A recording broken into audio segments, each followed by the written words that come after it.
Halo guys, kembali lagi bersama aku Salsabila Padilla dengan NIM 2284207.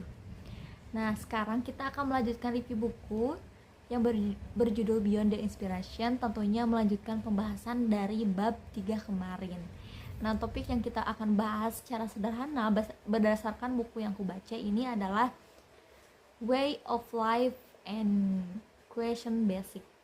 Nah, dalam pembahasan kali ini kita akan memahami apa itu artinya way of life.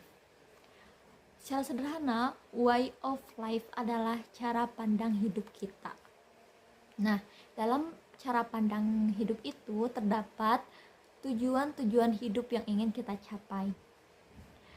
Tentunya cara pandang hidup itu sangat penting untuk kita ketahui dengan jelas, karena ketika kita memiliki cara pandang hidup yang benar, maka hal itu akan menjadi bekal kita untuk menjalani kehidupan di masa kini dan di masa yang akan mendatang.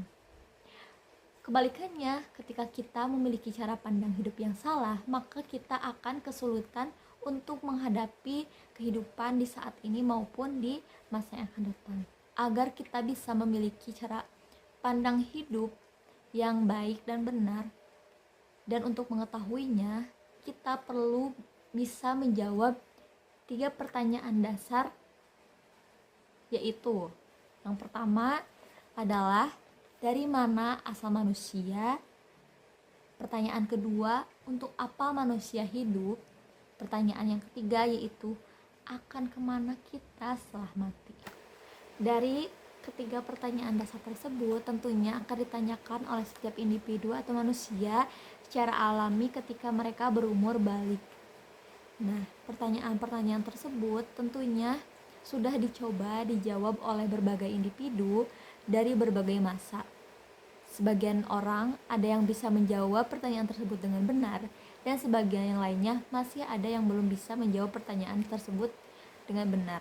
Dari bagian problematika yang dialami oleh umat muslim saat ini. Nah, untuk bisa memperbaiki cara pandang hidup yang benar agar umat muslim bisa memperbaiki kondisinya agar tidak tertinggal atau tidak mengalami kemunduran lagi, yaitu dengan memperbaiki cara pandang dan lebih mengimplementasikan identitasnya sebagaimana dan seharusnya menjadi seorang muslim yang sesuai dengan syariatnya. Selanjutnya yaitu kita akan mencoba menjawab pertanyaan dasar yang pertama, yaitu dari mana asalnya manusia. Dalam buku ini dibahas secara detail dan diangkat topik dari teori evolusi Charles Darwin, yang dimana teori ini mencoba menjawab dari pertanyaan dasar tersebut. Jadi teori ini mengatakan bahwa manusia itu berasal dari perkembangan subpurba, yang dimana berasal dari protein, terus berkembang menjadi protein kompleks, terus menjadi sel prokariota, terus menjadi sel eukariota, terus menjadi sel uniseluler, dan menjadi sel multiseluler. Nah, tentunya banyak kritik dari teori yang diusungkan oleh Charles Darwin ini, dan tentunya kita harus lebih kritis dalam memahami makna dalam dari teori ini. Di buku ini menjelaskan bahwa teori Darwin ini tidak sesuai dengan cara pandang hidup yang benar, karena manusia itu adalah makhluk yang diciptakan dengan sempurna.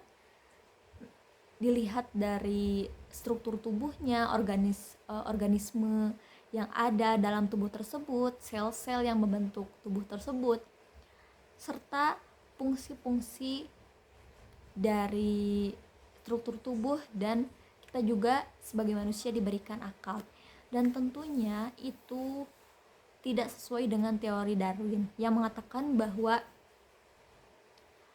manusia itu sama dengan monkey atau berasal dari monyet. Dalam penciptaan manusia, alam semesta dan alam ini tentunya sudah diatur secara sempurna dan disiapkan untuk memenuhi kebutuhan manusia yang kompleks.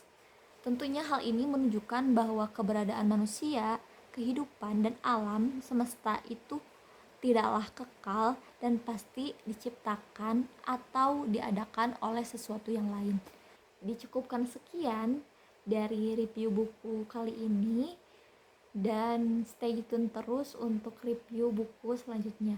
Dan tentunya aku membuka ruang diskusi bersama siapapun itu yang menonton video aku, dan kalian bisa mengetik hal-hal yang ingin didiskusikan melalui kolom komentar. Semoga pembahasan yang sederhana dan sedikit ini bisa bermanfaat bagi kita semua dan bisa menjadi referensi informasi yang bisa kita pelajari. Sampai jumpa.